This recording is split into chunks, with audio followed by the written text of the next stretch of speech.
Hello coders, welcome back to my channel. आज हम लोग जिस टॉपिक पे बात करेंगे वो है इटरेशंस इन पाइथन्स। तो बेसिकली इटरेशंस होते क्या हैं? तो इटरेशंस मतलब होता है एक ही स्टेटमेंट को बार बार रिपीट करना एन नंबर ऑफ टाइम। मतलब जितनी बार हमको रिपीट करना है उस स्टेटमेंट को हम लोग उतनी बार ही रिपीट करेंगे। तो चलिए शुरू करते हैं आज की इस वीडियो में। तो बेसिकली क्या है कि इटरेशंस हमारे दो तरीके के होते हैं। एक होते हैं यूजिंग फॉर और दूसरा होता है यूजिंग वाइल। तो आज हम लोग बात करेंगे फॉर लूप की। ठीक है, इसको इटरेशंस को लूप भी बोलते हैं। तो फॉर लूप, अब बेसिकली जो फॉर लूप होता है उसको यूज क्यों किया जाता है? तो सपोज मुझे यहाँ पे प्रिंट करना है हेलो। ये मुझे 5 बार प्रिंट करना है। इसको अगर मैं रन कराता हूँ और मुझे इसको 5 बार प्रिंट करना है तो मुझे क्या करना पड़ेगा? मुझे इसको 5 टाइम्स लिखना पड़ेगा, राइट। यहाँ पे 1 3 4 एंड 5 और इसको फिर मुझे रन कराना पड़ेगा। अगर सेम इसी को मुझे 100 टाइम लिखना है या 100 टाइम प्रिंट करवाना है तो मुझे 100 टाइम करना पड़ेगा। तो सेम बेसिकली क्या कॉन्सेप्ट ये है कि अगर हमको एक पर्टिकुलर स्टेटमेंट को मल्टीपल टाइम लिखना होता है तो उसके लिए हम लोग क्या यूज करते हैं? लूप यूज करते हैं। ठीक है, तो हम लोग एक ही लाइन लिखेंगे और ये उतनी बार ही रन कर जाएगा।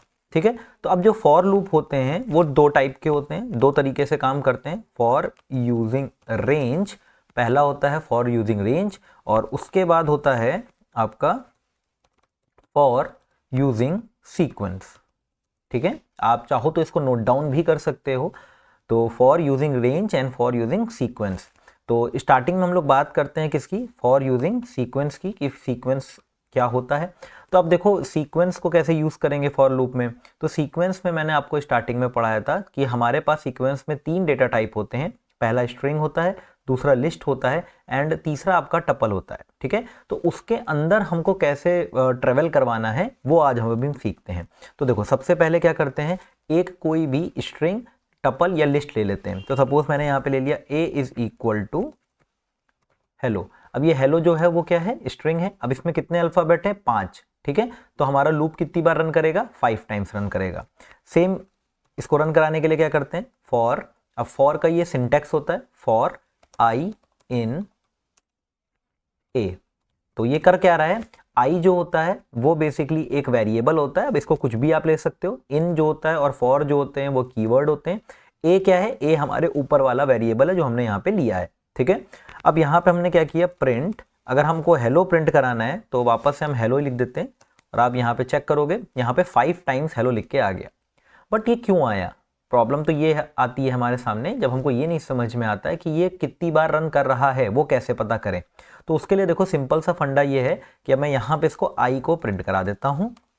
और आई को जब प्रिंट कराया मैंने तो हमने देखा कि HELLO इसने क्या किया? सीक्वेंस वाइज एक के बाद एक प्रिंट कर दिया।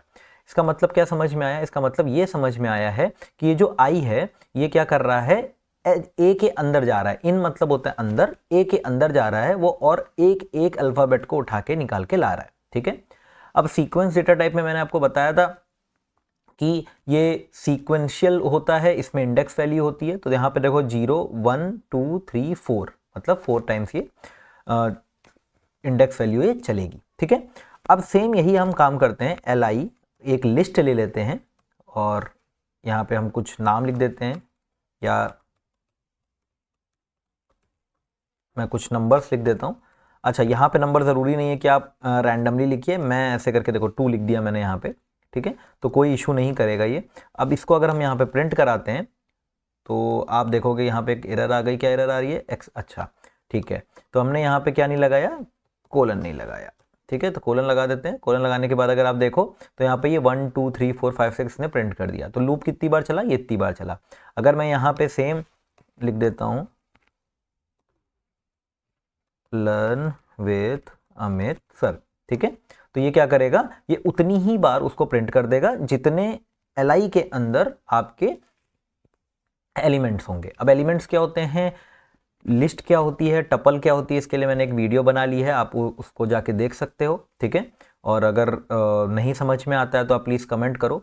और एक चीज़ और है कि मुझे कैसे पता चलेगा कि कौन देख रहा है वीडियो, कौन नहीं देख रहा है। तो आप एक काम किया करो, जब वीडियो पूरी कंप्लीट हो जाया करे तो उसके बाद कमेंट में अपना नाम लिख दिया करो। तो धीरे धीरे क्या होगा, मुझे आपके नाम याद हो जाएंगे और मैं बता पाऊंगा आपको नाम लेके कि हाँ आपको समझ में आया कि नहीं आया। ठीक है, तो बेसिकली क्या है, सीक्वेंस, यूजिंग सीक्वेंस समझ में आ गया। ये बेसिकली क्या करता है, फॉर मतलब कीवर्ड, आई मतलब कोई भी एक वेरिएबल, इसको हम लोग काउंटर वेरिएबल भी बोलते हैं बिकॉज ये काउंट करता है कि कितनी बार लूप चल रहा है हमारा। और li जो है हमारा क्या है, ऊपर वाला वेरिएबल है, ठीक है। तो ये तो हो गया जब हम लोगों को पता नहीं है कि लूप कितनी बार चलाना है, हमें जितनी बार भी मिल जाएगा जो हमारा सीक्वेंशियल डेटा टाइप है उतनी बार ही चलाना है। बट कभी कभी क्या होता है कि हमको पता होता है कि हमको लूप कितनी बार चलाना है, ठीक है। सपोज मैंने कहा 10 बार चलाना है, 20 बार चलाना है, तो क्या करते हैं उसके लिए हम लोग यूज करते हैं यूजिंग रेंज। अब रेंज बेसिकली क्या होती है, रेंज एक फंक्शन होता है, ठीक है, पाइथन के अंदर, जिसमें 3 हमारे पैरामीटर होते हैं। एक होता है स्टार्ट, मतलब स्टार्ट कहाँ से करेंगे, दूसरा होता है एंड, मतलब एंड कहाँ से होगा, एंड तीसरा होता है स्टेप वैल्यू, ठीक है। अब इनमें से अगर आप सिर्फ एक यूज करते हो तो वो एंडिंग वैल्यू लेगा, अगर आप 2 यूज करते हो तो वो स्टार्ट और एंड लेगा, अगर आप तीनों यूज करते हैं तो तीसरा वाला स्टेप वैल्यू होती है। तो तीनों एक बार में समझ लेते हैं, ठीक है। तो सबसे पहले यहाँ पे लिखते हैं using start and and point, ठीक है। स्टार्ट एंड और स्टार्ट दोनों पॉइंट लेके देखते हैं क्या होता है। तो यहाँ पे लिखते हैं हम सीधा for I in range, range keyword लगाया और यहाँ पे ब्रैकेट लगाया, ठीक है। अब देखो यहाँ पे क्या करेंगे, स्टार्टिंग पॉइंट, अब सपोज मुझे अपने लूप को जो स्टार्ट करना है वो 1 से स्टार्ट करना है और मुझे उसको 10 तक ले जाना है। तो 10 तक ले जाने के लिए क्या होता है, हमको यहाँ पे लिखना पड़ेगा 11, मतलब कि एंड प्लस 1। यहाँ पे क्या होगा, एंड प्लस 1। लूप जो होता है क्योंकि वो सीक्वेंशियल के हिसाब से चलता है, मतलब इंडेक्स वैल्यू के हिसाब से चलता है, तो वो क्या करेगा, एक हमेशा कम लेता है। तो हम लोग हमेशा जनरली इतना ध्यान रखिए कि हम लोग एंड प्लस 1 लिखते हैं। अगर हमको 10 तक ले जाना है तो हम क्या लिखेंगे, 11। अगर हमको 12 तक ले जाना है तो हम क्या लिखेंगे, 11, ठीक है। तो 13, सॉरी, ठीक है। तो इसको करेंगे, कैसे करेंगे देखेंगे, चलो यहाँ पे आते हैं और इसको प्रिंट करा देते हैं। अब मैं प्रिंट इस वजह से करा रहा हूँ क्योंकि ये एक सिंपल स्टेटमेंट है। अभी आगे चल के हम लोग आर्मस्ट्रॉन्ग नंबर, फिबोनाची सीरीज और कई सारे और प्रोग्राम देखेंगे जिसका यूज हम लोग फॉर और वाइल लूप से करेंगे, ठीक है। तो आज हम लोग खाली सीख रहे हैं फॉर लूप क्या होता है, ओनली फॉर लूप, ठीक है। वाइल लूप मैं नेक्स्ट वीडियो में बता दूंगा आपको, ठीक है। ये ना समझ में आए तो आप मुझे बताइएगा कमेंट में, मैं आपको दोबारा और अच्छे से ट्राई करूंगा एक्सप्लेन करने के लिए, ठीक है। तो अब यहाँ पे मैं सपोज मैंने यहाँ पे लिख दिया हेलो, ठीक है। तो अब यहाँ पे क्या करेगा, ये प्रिंट कर देगा उतनी बार हेलो, ठीक है। अब कैसे पता चलेगा कितनी बार प्रिंट करा, तो यहाँ से गिन लो, या तो एक काम करिए आई को ही प्रिंट कर देते हैं। तो अगर आप नोटिस करोगे तो आई कहाँ से आया, 1 से लेके 10 तक आया, यानी एक कम तक चला। अगर मैं इसको यहाँ पे 10 कर देता, ये सोच के कि ये तो 10 तक चलेगा, बट वो 9 तक चलेगा, ठीक है। तो हमेशा ध्यान रखना कि ये कहाँ से चलता है, 1 से स्टार्ट करेंगे हम लोग और कहाँ तक चलाएंगे, जहाँ तक चलाना उसके एक आगे तक का, ठीक है। अब नॉर्मली एक काम करते हैं, एक सिंपल सा एक प्रोग्राम बनाते हैं जिसमें हम लोग क्या करेंगे, एक टेबल बनाएंगे कि यूज़र एक नंबर डाले और उसकी टेबल प्रिंट होके हमारे पास आ जाए, ठीक है। तो एक एग्जांपल मिल जाएगा फॉर लूप का रेंज के उस पर। तो देखो चलो सबसे पहले एक नंबर ले लेते हैं। तो यहाँ पे मैंने लिखा number is equal to int input, integer input है, और यहाँ पे मैंने लिखा एंटर अ नंबर, ठीक है। यहाँ पे यूजर नंबर एंटर करेगा। अब मुझे क्या करना है, जो टेबल होती है वो कितनी बार चलेगी, 1 से लेके 10 तक चलेगी, तो यानी लूप भी कितनी बार चलेगा, 10 टाइम्स चलेगा।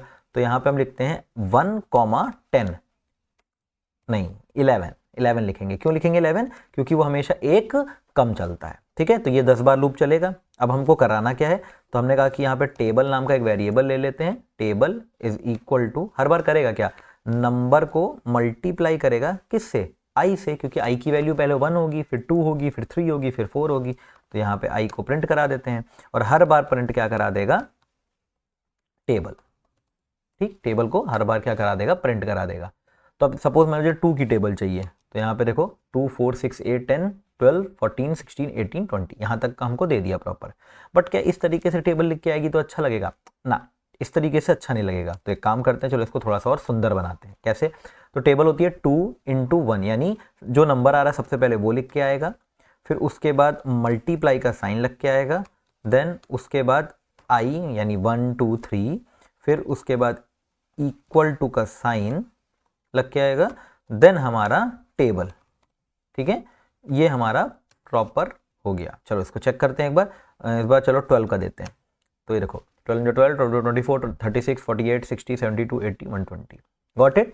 होप समझ में आ गया होगा आपको स्टार्टिंग पॉइंट और एंड पॉइंट का क्या मतलब होता है। ये स्टार्टिंग पॉइंट होती है, ये एंडिंग पॉइंट होती है।